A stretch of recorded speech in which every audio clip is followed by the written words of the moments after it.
along with my colleagues, Adam Snyder, who couldn't be here today, as well as Matthias Lufkins, who is at Lufkins, if you'd like to follow him on Twitter. And he's really the mastermind behind this Twiplomacy study that I'll be walking through today. So what is Twiplomacy? It's a study, as many of you already know, that looks at digital diplomacy. So how are government officials, foreign ministries, foreign institutions using Twitter to connect with their audiences and constituents? So today I'm going to talk a little bit about, I'll give you sort of a general overview of what do we see as social media and why is social media important and why does it matter? And especially why does it matter for international organizations? And how has government communication evolved throughout the ages? So we have a fun, if not entirely historically accurate example from Downton Abbey. I'm not sure how many of you watch that show. I actually don't, but this example is actually really fun. And we'll go a little bit through the Twiplomacy findings, and then finally we have some tips on how to be more Twiplomatic. And that is not the last Twitter pun you'll be hearing from me today. So, what is social media? It's exactly that. It's social. It's the opportunity to really connect with people online through a variety of these platforms, of which Twitter is, of course, one. And what's great about it is that we really see it as the great equalizer. So everybody can talk to everybody. Brands can talk to their consumers, celebrities can talk to their fans, and governments can really talk to their constituents on both a mass and an individual level. It provides a way for people to be much more visible online. I know that I'm speaking at the Canadian Consulate, but really provides a way to realize the American dream. Many of you have seen YouTube stars recently receiving deals with brands like L'Oreal, so Michelle Pho, Bethany Moda, who is now appearing in movies with her baking or whatever she does on YouTube. And so coming out of this, we've really seen an evolution of something that we call the citizen user. So what is that? The citizen is sort of your everyday person, someone who's walking around, going to work, such and such. The user is the way that that person uses what you offer. So public goods, private goods, brands, products, utilities, things like that, and especially social media. So when we talk about social media, we always want to make sure that what we're saying really resonates with that user and provides them with useful information. Why does social media matter? So social media is fantastic because it gives you real-time access to audiences. So you're connecting with people when they need it, where they need it, and you're also receiving real-time feedback, which, as many brands have seen, is both a blessing and a curse. People give their opinions, and governments are really able to connect and sort of see what's resonating with people in real time. At the same time, it's a very two-sided coin. That's why we have this, oh, I forgot to change the slide. That's why we have this coin example here. But everything you say on social media is recorded. Brands who have made sort of Twitter faux pas in the past have even tried to delete it after about 3 minutes, but by then it's already been picked up by media outlets. So everything you say is on there forever. My husband is an attorney, and he likes to say, anything you say can and will be held against you in the court of public opinion. So, it's funny. And actually, Kenneth Cole had an experience like this back in 2011 during the Arab Spring. They saw that the hashtag Cairo was trending and decided to capitalize on it. And it seems that they knew what it was about, but published this tweet anyway, and it got picked up all over the place. It got hundreds of thousands of retweets and shares, comments coming in real time, and a publication called Nerdlocker noted that they were actually watching their reputation be destroyed in real time. So if you put it out there, it's not going anywhere. But it's really interesting. Ooh, I forgot to change the slide again. Sorry. It's really interesting. What was the the tweet. There you go. Millions are in uproar in hashtag Cairo. Rumor is they heard our new spring collection is now available online. So, don't do that. So it's really interesting to see how social media has evolved. And with we'd like to play our video clip that we have up here, if possible.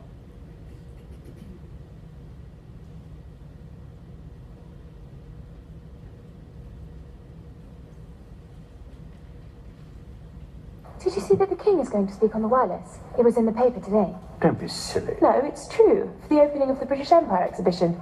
It's being broadcast on the 23rd. Just thought you'd like to know. Is this true, Castle? I believe so, my lord. Talking about the Empire, too. I wonder. If the King wants to use the wireless to speak to his people, maybe we have to listen. I wouldn't say that, my lord. Is it not a case of the King being forced into accepting a humiliating assignment by his ministers? Are you saying the King is a weak man, Carson? Never that, my lord. But even kings must bow to pressure sometimes. And should we not support him in his hour of endurance? Oh, cheer up. We can always hire one. Surely we won't be corrupted if it's only in the house for a day.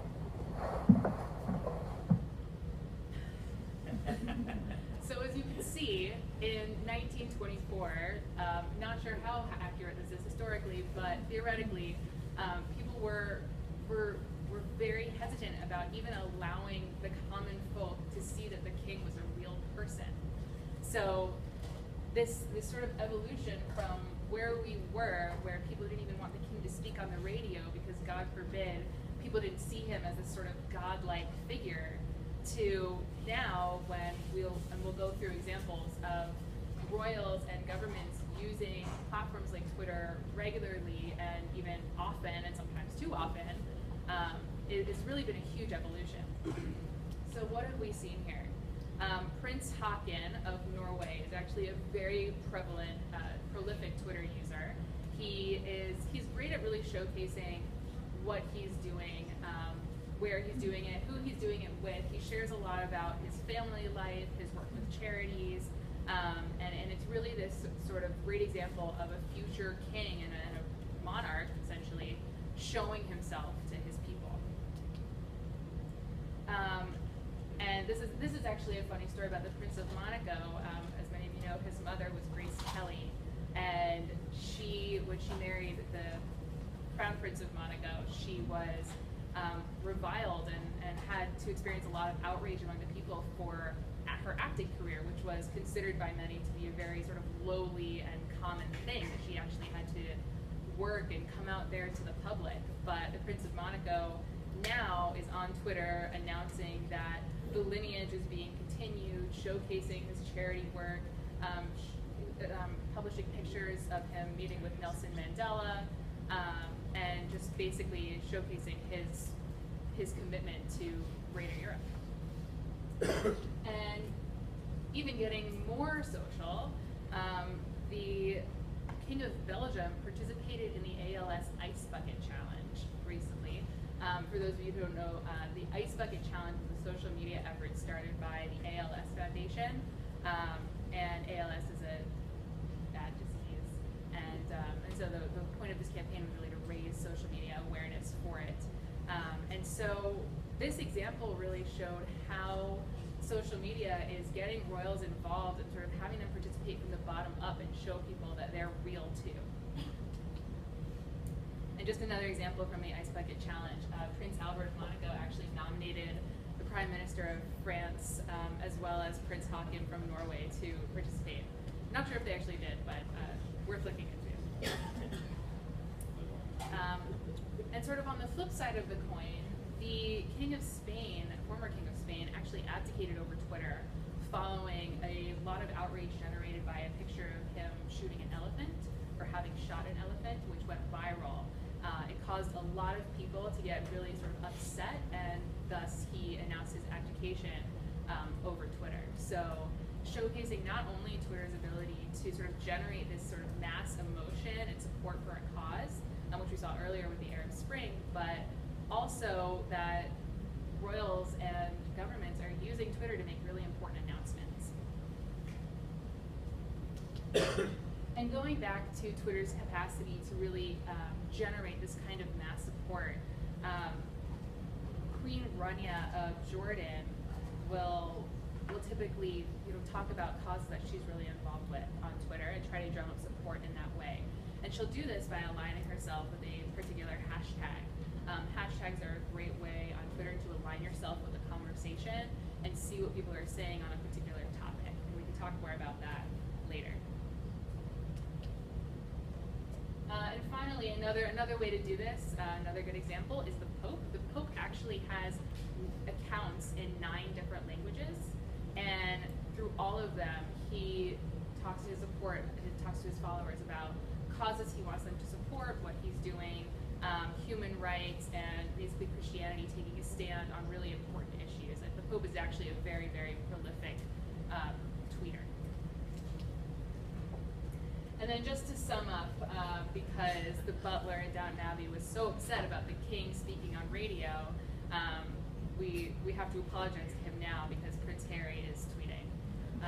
And this was for when the Invictus Games came to the UK. Prince Harry sent out his very first tweet via iPad. So apologies to Carson. So we'll go a little bit into Twiplomacy now.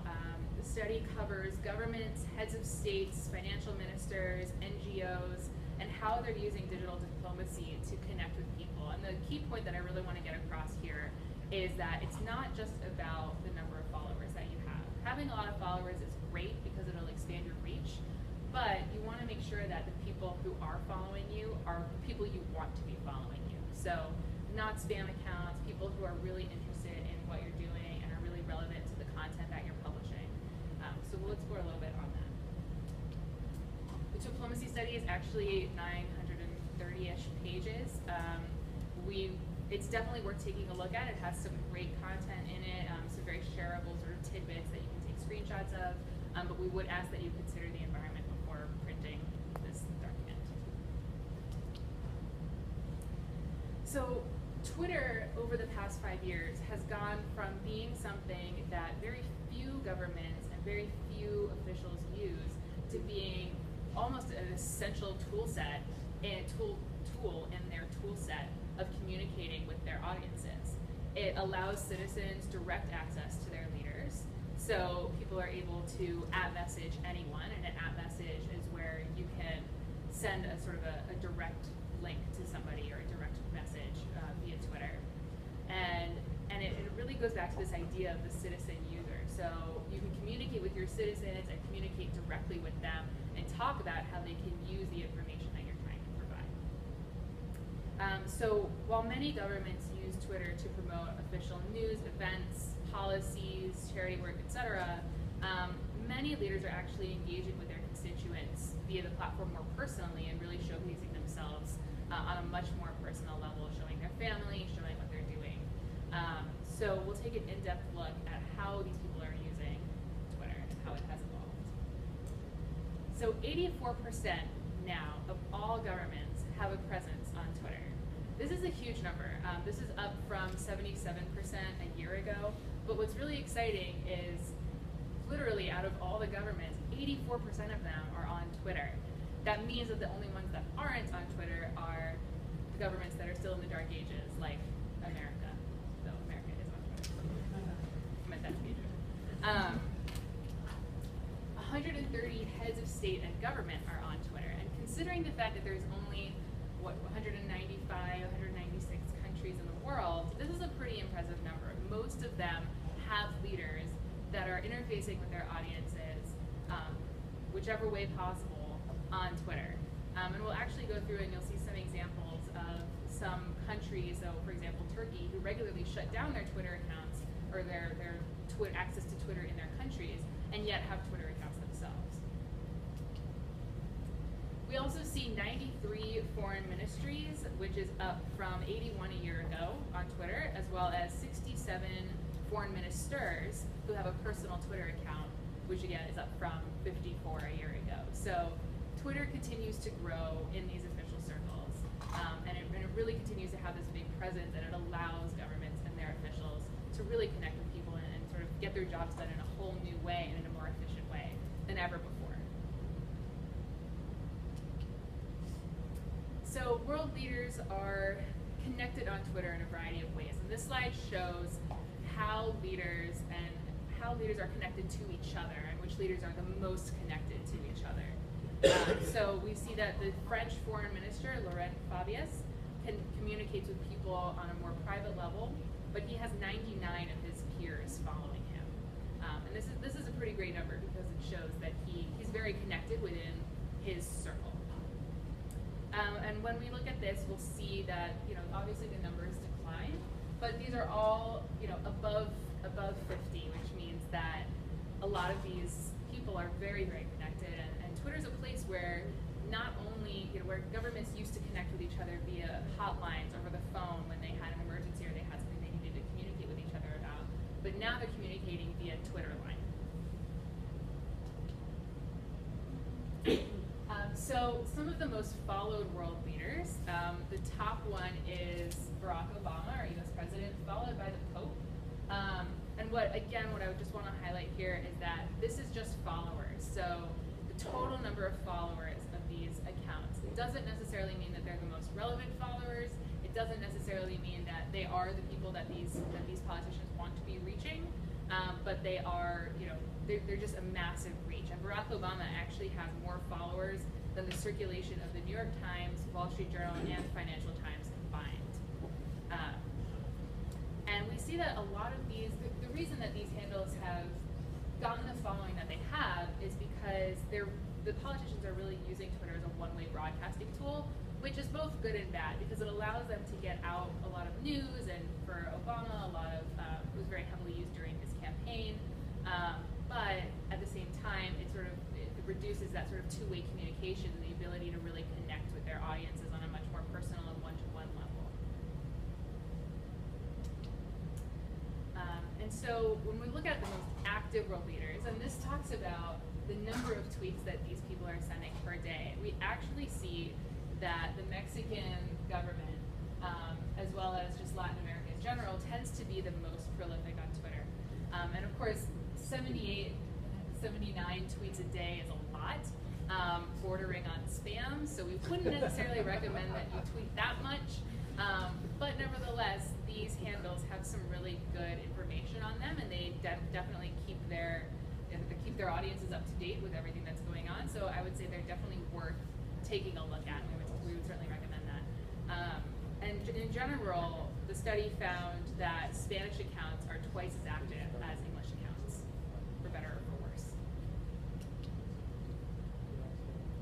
And so this slide looks at how world leaders are connecting on a more one-to-one level with their audience. So actually 87% of Paul Kagame's tweets, and he's the president of Rwanda, are actually one-to-one tweets. They're at messages to his constituents and to the people that he really wants to connect with, showing that he's very, very good at connecting with people on a much more personal level and sort of giving them sort of what they need from him very directly. And all of these accounts really are very, very good at that. Worth taking a look at. So this chart shows the leaders who have come on Twitter and sort of the rate at which they've come on Twitter. And we like to joke that this chart also chronicles the rise and fall of Twitter's stock price. So actually, Barack Obama, the US State Department, and Mexican president, and also Canada's own Prime Minister, Stephen Harper, were actually the first 4 government officials to use Twitter regularly. And that's sort of evolved over time. And we see that there are fewer government officials adding themselves to Twitter now, and perhaps that's because it's sort of reaching a saturation point where most of them already are on Twitter. So to sum up, all world leaders combined have sent 2.2 million tweets and have reached 175 million followers over the last 5 years. And that's more than the population of several countries, this 175 million number. So they're reaching a truly global audience. And it also means that every tweet sent by a world leader reaches 80 people on average. So more or less, but people are seeing the content that these governments are putting out there, and a lot of them are seeing it. So it's interesting just to think about, going back to my earlier example from Downton Abbey, that the king didn't want to appear on the king wanted to appear on the radio, but it caused such a scandal, and just have him talk to his constituents, and now you have 2.2 million tweets sent by government officials over the last 5 years. So now that we've seen the ways that governments are using Twitter, I want to talk a little bit about how sort of you can be more Twiplomatic. And I like to call this section Twisdom, because you haven't gotten enough Twitter puns. So just a fun fact, 70% of all tweets are retweeted on an average of 7 times each. So if you're a government official, they're seen by 80 people, and if you're a regular person, they're retweeted at least 7 times. So just think about sort of what that means for you, and sort of the level of sharing that your that your tweets and messages are being shared across Twitter. So there's a lot. There's a lot on this slide, and we'll go through it, but the key takeaways that I sort of want you to take away from this are 4 things. One is, when you're on Twitter, you want to stay engaging, you want to stay relevant, you want to focus on quality over quantity, and you want to stay timely. And those are really the 4 big things that will make for Twitter success.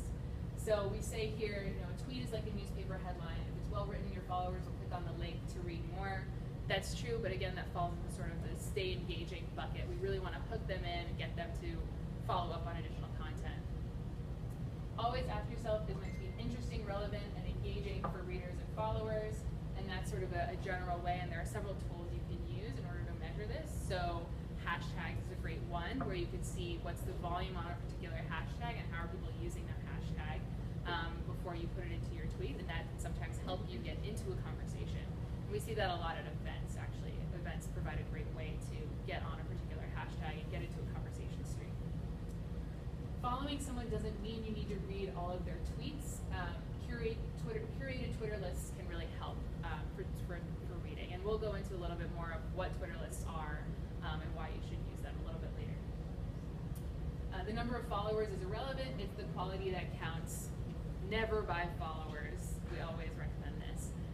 Just as I've been saying throughout this whole presentation, it's really quality over quantity. You want the people that are going to make the most difference for you. You want the people who are really going to make use of the stuff that you're telling them, and who are going to be sharing this with their friends. And so when people talk about influencers and the concept of someone who's influential, it doesn't necessarily mean that they have a lot of followers or that they're in the media or anything like that. What we mean by that is that they are very relevant for you, and they have the ability to share. So they're not a spam account, they're not a bot account, they're very willing to share your content, and they're very engaged with you. And finally, don't make a crisis out of a tweet. Unless you're saying something like Kenneth Cole said, which we can all stay away from. A tweet is a tweet is a tweet. And so people will see that, the average lifetime of a tweet is about 2 minutes. And so even if you're an account that has 1 million followers, probably only about 50,000 of them or so will see any one tweet that you send out. And that's even just, they may see it, it may appear in their news feed. So when you're tweeting, people are very rarely going to go onto your handle to read all of the content that you've published. So our first Twitter tip is peak interest, and this sort of falls into that stay engaging bucket. And so Romanian president has used Twitter very much as a campaign tool, and he's scaled down since he's got elected, but he had a lot of really fun tweets like this. The Titanic wouldn't have sunk if I were its captain, and then linking to a link, presumably on his policies or his platform. As well, we also want to, when we're talking about staying relevant, the focus is on being very helpful, and again, focusing on that user and how's that person going to use your content. So the White House had a great tweet on Ebola, and it's not spread through casual contact, air or water or food. That really helped keep people calm. Another tactic that we typically like to use, that there's not an example on this slide, but that we use in sort of our everyday tweeting for our clients, is what I've called text images, which are basically little images that have text within them. And so that's either like, what are the top takeaways from this event? 1, 2, 3, 4, or what's a great quote by an official or a representative of the brand or country.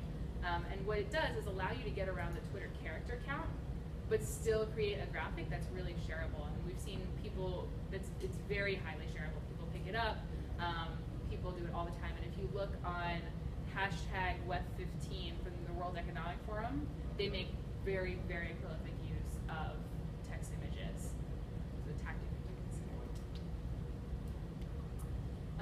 Also, as part of this staying relevant bucket, you want to come clean where possible. And this is a fun example from the CIA. Remember reports of unusual activity in the skies in the 50s? That was us. Sort of sharing details on their U2 program and sort of what they were hoping to accomplish there. So transparency is always the best course of action. Of course, in some cases you can't, but when you can, it keeps your audience very engaged and it keeps them feeling very positive towards you. So we get asked a lot, what's the best time to tweet? The answer to that is there is no best time to tweet. It's really, there's no best time to tweet sort of across the board. It's really a matter of your handle and when is your audience engaging with you on your handle, and when are they the most active? So if you're in China, you obviously don't want to be tweeting at 2 o'clock in the morning to reach a Chinese audience because that's at 2 p.m. in the US and you'd reach a US audience. So you want to consider when is your audience most active and when are the people, the specific people that you want to reach most active. And that's how you sort of come to an idea of when might be the best time to tweet for you. And also, just to highlight here, the best time to tweet is when something is timely. So this, again, goes back to the staying timely thing. So if there's a piece of news or a policy or something along those lines, you want to tweet it as soon as it happens or response to something or other. Get it out there. So the next couple slides talk about how we connect with influencers. And so how do you talk to people online and how are governments really talking to each other? So this is an example of Matthias trying to get in touch and getting in touch with an influencer. And so he actually tweets out his email address to these people and they'll email him back. And if he needs to, he does it in different languages because it's important to really get in touch with them. Another example from the Nobel Prize organization, contacting them. A lot of governments and organizations will talk to each other just via direct message or app message and just skip email or phone altogether. So an interesting tactic to use is the sort of direct message campaign. So on Twitter, you could send an at message or a direct message to someone and just say, you know, so-and-so, we're releasing this Twiplomacy study. We'd love it if you could email us back or even direct message us back, and we'll give you an advanced copy of the study. And that's actually worked really well for us in the past, at least for our clients, and when it comes to getting in touch with people. Emailing them a pitch and then tweeting at them, or tweeting at them and then emailing them, or giving them a means to contact you outside of Twitter seems to drive a lot of engagement. And he actually responded and said yes, he'd be very interested.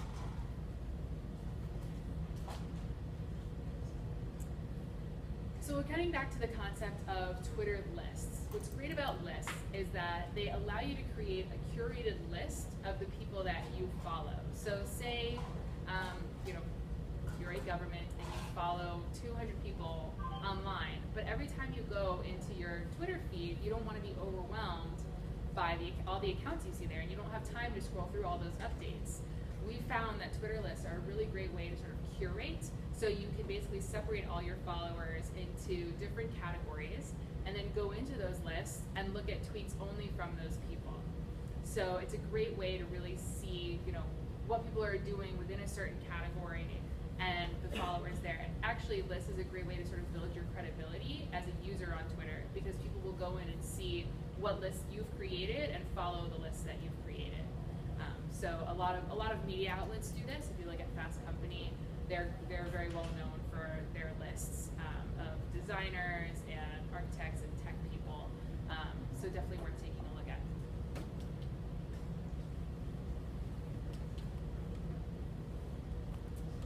The next one is just to tweet regularly. Obviously, you don't want to be like the government of Mexico and tweet 78 times a day, but you do want to tweet regularly and be timely with what you're tweeting. So Carl Bildt talks about the Twiplomacy study and talks about how he, I don't know if you can see this, but he spent half an hour answering questions on Twitter following a debate in Parliament. So just being really engaged and being on consistently, if not every day. And Tuomas Hendrik Eves, of the president of Estonia, is actually a very prolific Twitter user, and we have a fun example from him later. Where possible, and this sort of combines with the influencer slide we looked at a little earlier, you want to tweet directly at people, and you want to include people in your tweets. The benefits of this are, one, it makes your tweet reach that person's audience, because your tweet, hopefully it'll reach this person and then they'll retweet it to their audience. But it also sort of makes you seem a little bit more personable and a little bit more relevant to the people. So there's a couple of examples here that sort of show good examples of how this is used. And then finally, Tuomas Eves, president of Estonia, who, interestingly enough, went to high school in New Jersey with one of our Burson colleagues, actually recorded a Vine video for us at the World Economic Forum this year. And what this illustrates is that it's really important to stay engaged and find opportunities outside of just sending a tweet with a link or a tweet with a picture or something like that, to really engage with your audience. If there's an opportunity for you to record a video with an official, or record a Vine, or something along those lines, do something a little more interesting, people really appreciate that, and people will share those things. And so this was taken in an effort we did for Bank of America, who's our client, at the World Economic Forum in Davos this past January. And we had 50 attendees at the WEF come to our Bank of America pavilion and shoot Vine videos with us. And those we then tweeted out. And it was so great because it really allowed us to take what was happening at the World Economic Forum and bring it to our audience outside of it, who was just observing the conference via digital and social media. So it allowed us to really capture the zeitgeist of the event and make it something that people were really engaged with. And it also really engaged these WEF attendees who retweeted us, and we actually became the brand with the #1 number of WEF attendees retweeting our content. So I'll see if I can, is there a way to click on the link? Do you know?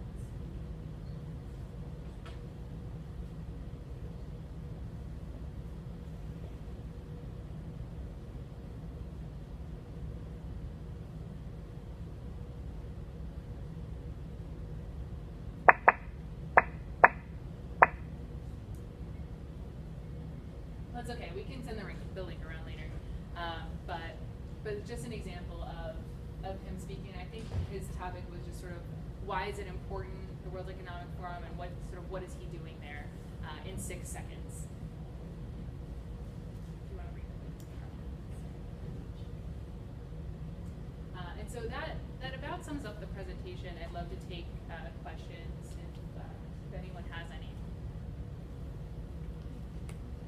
Actually, I have a question. You showed how with the Kenneth Cole trying to appropriate a hashtag is a double-edged sword, right? If you so you try to catch on a wave, but you don't want to look too mean-spirited about it. But what about scheduling your tweets when you know when people are going to be following Twitter? Like, for example, at the Oscars, people are following the Oscars. They want to see what everybody says about a dress or who won an award or whatever. But could that also be a good time to be tweeting out your stuff, not without using, not using the Oscars hashtag, but knowing that your followers are probably on Twitter more than likely? Yeah, it's a great point, and actually something that we do pretty regularly for our clients when it comes to events or things like that is we will craft tweets sort of beforehand, and then when we know that there will be a session talking about this particular subject, we'll schedule it for that particular time. And so it helps us get into those conversations. Of course, I would say if you're tweeting at an event like the Oscars, it's better to be relevant if there's some way that you can make it relevant. There was actually an interesting example, and I can't comment on how good or bad this was, but John Boehner capitalized on this viral trend of the dress last week. I'm not sure how many of you saw it, but there was a big social media debate about whether this dress was black and blue or gold and white. Gold and white, obviously. Yeah. But John Boehner used the dress hashtag as an opportunity to get out his thoughts on immigration reform. And people weren't super happy about it, but he knew that a lot of people were online and sort of was tweeting at that time. So the key there is just don't make it sound self-serving.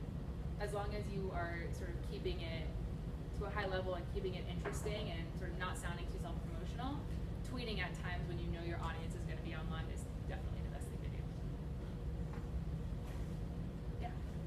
Thank you for this presentation. It was very interesting. My name is Boya, the Education Ambition. And my question is, did this study look into non-state actors, like armed groups, terrorist organizations? Because quite a few of them seem to be very savvy with social media. Or do you plan to look into that in the future?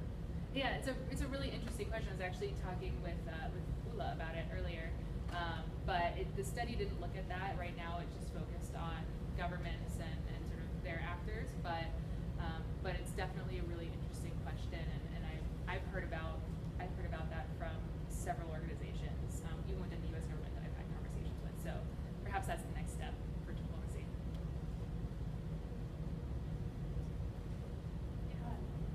So the Pope tweets in 9 languages. Have you analyzed sentiment or how messages are delivered differently to different audiences culturally or the language translations?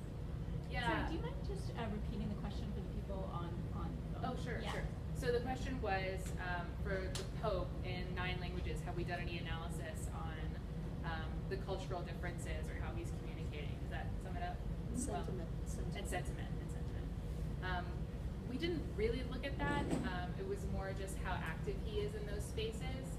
But I would consider, we've done a little bit of international research for some of our clients. And of course, you want to play as much as you can to the local cultures that you're tweeting with. For the Pope, I think sentiment is kind of a difficult question because he has such a large audience and it's so many different types of people, and just by his very nature, he's very controversial. So I think any sort of indicator of sentiment there maybe wouldn't be as reliable as we would hope. That makes sense.